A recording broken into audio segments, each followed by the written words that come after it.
আপনি যদি ম্যানচেস্টার সিটির ভক্ত হয়ে থাকেন তাহলে অবশ্যই আপনার রিয়াদ মাহরেজকে মনে আসে। দুর্দান্ত ড্রিবলিং এবং দারুণ প্লেইং স্টাইল। মাহরেজ পেপ গার্দিওলার ট্যাকটিক্সের জন্য একটি পারফেক্ট খেলোয়াড় ছিলেন। হঠাৎই এই সিজনে রিয়াদ মাহরেজের জার্সি গায়ে এক নতুন খেলোয়াড়কে সিটির শিবিরে দেখা যাচ্ছে।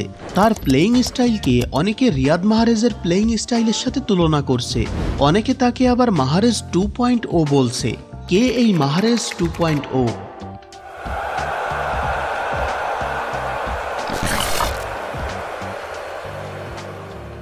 19 জুলাই 2023 হঠাৎই রিয়াদ মাহরেজের ম্যানচেস্টার সিটি ছাড়ার গুঞ্জনটা বাস্তবে রূপ নেয়।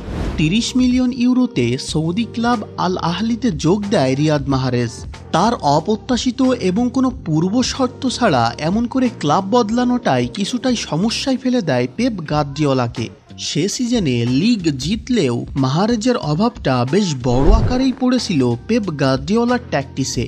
যদিও মাস্টারমাইন্ড সলিউশন খুঁজতে দেরি করেনি। 2018 জুলাইয়ে ট্রান্সফার উইন্ডোতে প্রায় 68 মিলিয়ন ইউরোতে রিয়াদ মাহরেজ যোগ দেয় সিটিতে।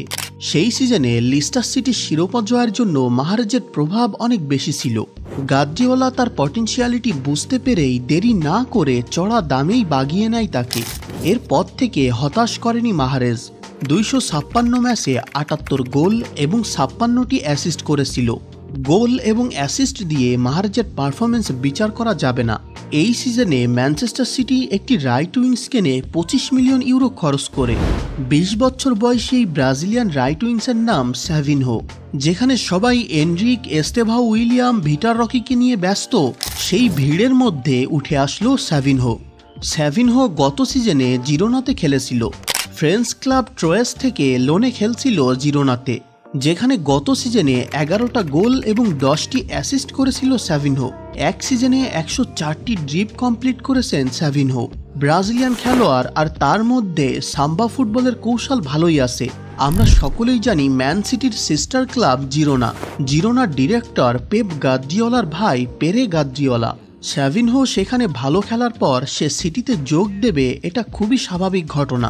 এছাড়া গার্দিওলার মাহরেজের পজিশনে একটি ভালো খেলোয়াড় প্রয়োজন, তাও আবার দ্রুতগতি সম্পূর্ণ এবং ভালো ড্রিবলার। এজন্যই স্যাভিনহোর খেলা দেখে অনেকেই মাহরেজ 2.0 হিসেবে আখ্যা দিচ্ছে তাকে। তো আপাতত ভিডিও এতটুকুই। ভিডিও সম্পর্কে আপনার মতামতগুলো অবশ্যই জানাবেন এবং ভিডিওতে একটি লাইক দিয়ে চ্যানেলটি সাবস্ক্রাইব করে সাথে থাকেন। কথা হবে পরের ভিডিওতে।